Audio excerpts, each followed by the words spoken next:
আসসালামু আলাইকুম এভরিওয়ান। আশা করি তোমরা সবাই ভালো আছো। আল্লাহর রহমতে আমিও আলহামদুলিল্লাহ অনেক ভালো আছি। দুপুর থেকে তোমাদের সঙ্গে নিয়ে ভিডিওটা স্টার্ট করছি। আই হোপ আমার ভিডিওটা তোমাদের কাছে ভালো লাগবে। সকাল থেকে ফোনটা বাড়িতে ছিল না, এর জন্য ভিডিও করতে পারিনি। অনেক কাজ করেছি। সকাল থেকে ফোনটা আমার হাজব্যান্ডে নিয়ে গেছিলো। যেহেতু হাজব্যান্ডের ফোনে ভিডিও করি, আমার ফোনে এখনও কেনা হয়নি। নষ্ট হয়েছে তো হয়েছেই, কয়েকদিন পরে কিনবো, এক কথায় রমজানের মধ্যে কিনবো। এর জন্য হাজব্যান্ডের ফোন দিয়ে টুকটাক ভিডিও করি, সেগুলো আপলোড দেই। এভাবেই দেখি কিছু করা যায় কি না। কিছু করা গেলে তো আলহামদুলিল্লাহ, না গেলে আমার ব্যর্থতা। আমার ভিডিও আপলোড দেওয়ার অবহেলায় বা দিতে না পারার কারণে হয়তো বা কিছু হবে না। তবে সবসময়ের জন্য দোয়া করব আমি জানি ইউটিউব থেকে কিছু একটা আর্ন করতে পারি, কারণ অনেক মানুষের কথা শুনেছি, গ্রামের মানুষের কথা, সবার কথাই এখনও পর্যন্ত শুনতে হয় যে কি এক ভিডিও করে, এটা সেটা নানান কথার শেষ নেই। তো আমাদের গোরস্থানে জালসা, অবশ্য গোরস্থানের জালসায় এদিকে তেমন কেউ কিছু করে না, তবে জালসা হলে এদিককার মানুষ অনেক আনন্দ করে, এনজয় করে। এক কথায় বাড়িতে অনেক রকমের রান্নাবাড়া করে, পিঠাটা বানায়। ঈদ হইলে যেমন খুশি হয়, জালসা হইলেও আমাদের এদিকে সব বাড়ি তেমন খুশি লাগে। সব বাড়ি রান্না করে ভালো মন্দ, আবার পিঠাটা বানায়। তো আমাদের গোরস্থান আমাদের বাড়ি থেকে অনেক দূরে, তারপরেও গোরস্থানের জালসা অনেকেই মন চাই করে। গোরস্থানের জালসা, নিজেদের গোরস্থানের জালসা। তো আমাদের এখানে সবাই যেহেতু সব আয়োজন করে, তো সেক্ষেত্রে আমার যেহেতু ছোটো একটা মেয়ে আছে, তো আমি দুপুরে গোস্ত রান্না করে নিচ্ছি, কারণ গোস্ত আছে ফ্রিজে। আমরা তো মানুষ 3 জনই, রান্না করলে দেখা যায় যে 2-3 ওক্ত এমনিতেই চলে যায়। অল্প করে রান্না করলেও এক ওক্ত হাজব্যান্ড খায়, তো বাহিরে খায়, এমন অবস্থা। একটু সামান্য আয়োজন বলতে গেলে জালসার জন্যই। তো আমি তো খুব সুন্দর করে মশলা কষিয়ে গোস্ত দিয়ে নেড়ে চেড়ে ঢেকে দিয়ে দিছি।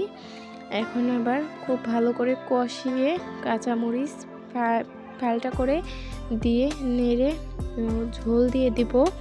তারপর কিছুক্ষণ রান্না করে নিব, হয়ে যাবে আমার গোস্ত রান্না।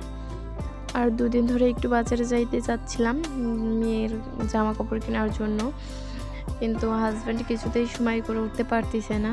সে দৌড়াদৌড়ি করতেছে, হিসাব করতেছে পুকুরের। আসলে সে তার ব্যস্ততার জীবনটাই বেছে নিছে। তাকে অফার দেওয়া হয়েছিল বিদেশ যাওয়ার জন্য, সে যাবে না, বাংলাদেশ থেকেই কাজকর্ম করবে। তো তাকে ব্যস্ত থাকতেই হবে, সে খুব ব্যস্ত। তার কারণে 2 দিনেও যাওয়া হয়নি, জানি না আজকেও হয়তো বা যাওয়া হবে না। দুপুরের পরে আসছে, পর থেকে ভিডিও স্টার্ট করছি। আর সারাদিন ছিল না বাড়িতে, তো আমি সারাদিন অনেক কাজ করছি, সেগুলো আর শেয়ার করতে পারিনি। দুপুরের পর থেকে যা করছি সেটাই আপনাদের সঙ্গে শেয়ার করলাম। তরকারি রান্না হয়ে গেলে বিস্কুট পিঠা বানাবো, এক কথায় সুজি পিঠা বানাবো। তার জন্য অনেকক্ষণ ধরে ননদকে বলতেছিলাম আমার একটু ক্যামেরা ধরে দাও, ননদের আবার ছাগল আছে, তাদেরকে খাওয়াতে হয়। তো এই যে আমার তরকারি হয়ে গেছে। তরকারির কালার দেখে মনে হচ্ছে অনেক টেস্ট হবে, আসলেই গোস্তটা অনেক মজা হয়েছে। আর আমি এইটা রান্না হয়ে গেলে বিস্কুট পিঠা বানাবো, এর জন্য এখানে 2টা ডিম ভেঙে নিচ্ছি, খুব ভালো করে ফাটিয়ে নিব। তারপর এর মধ্যে চিনি লবণ দিয়ে দিব।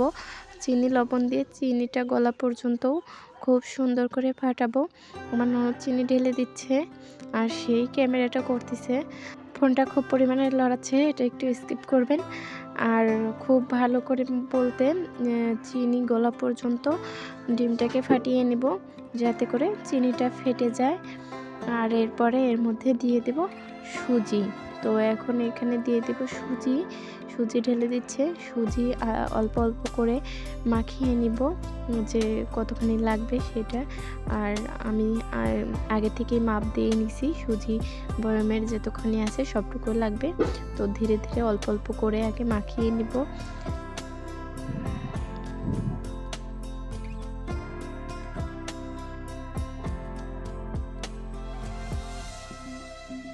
বাকি যেতটুকু সুজি আছে সেতটুকু পুরোটা ঢেলে দিয়ে খুব ভালো করে মেখে নেব।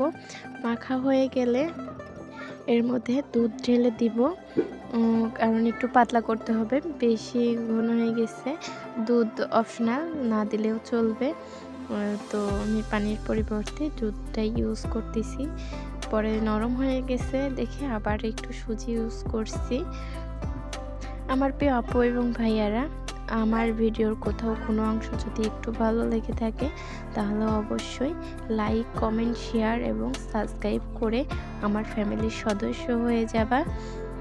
মাখা হয়ে গেলে 5 মিনিট একটু রেস্টে রাখবো। আমার এই যে মাখা হয়ে গেছিল, তারপরে 5 মিনিট রেস্টে রাখছি। পানি চুষে সব সুজি খেয়ে ফেলছে। খুব শক্ত শক্ত হয়েছে।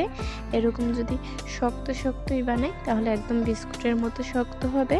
আর যদি কেউ পিঠার মতো নরম বানাতে চায়, বড়ার মতো, সেক্ষেত্রে এর মধ্যে একটু দুধ বা পানি দিয়ে মিশ্রণটা একটু পাতলা করে নিতে হবে। আর বেকিং পাউডার, খাইছুটা, এক কথায় খাইছুটা যদি দেওয়া যায় তাহলে ফুলবে আর খুব নরম তুলতুলে হবে। তো আমি প্রথমে কয়েকটা শক্ত শক্ত করে বানিয়ে নিচ্ছি, তারপরে কয়েকটা নরম করে বানিয়ে নেব। দুই পাশেই সুন্দর করে লাল করে করে ভেজে নেব।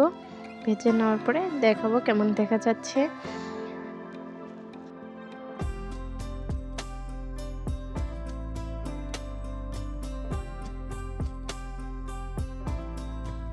যেগুলো ভাজা হয়ে গেছে সেগুলো এখন এই তো তুলে নিচ্ছি প্লেটে। আর প্লেটে তেলটা খেয়ে নেওয়ার জন্য একটা টিস্যু দিচ্ছি, যাতে পিঠার বিস্কুটের তেলটা সব টিস্যু খেয়ে নেয়। কারণ তেল থাকলে অনেকের সেই জিনিস খাইলে অনেক সমস্যা হয়। তো আজকের ভিডিও এই পর্যন্তই। সবাই ভালো থাকবেন, সুস্থ থাকবেন, আর অবশ্যই কমেন্টে জানাবেন আমার পিঠাটা কেমন হয়েছে। আল্লাহ হাফেজ।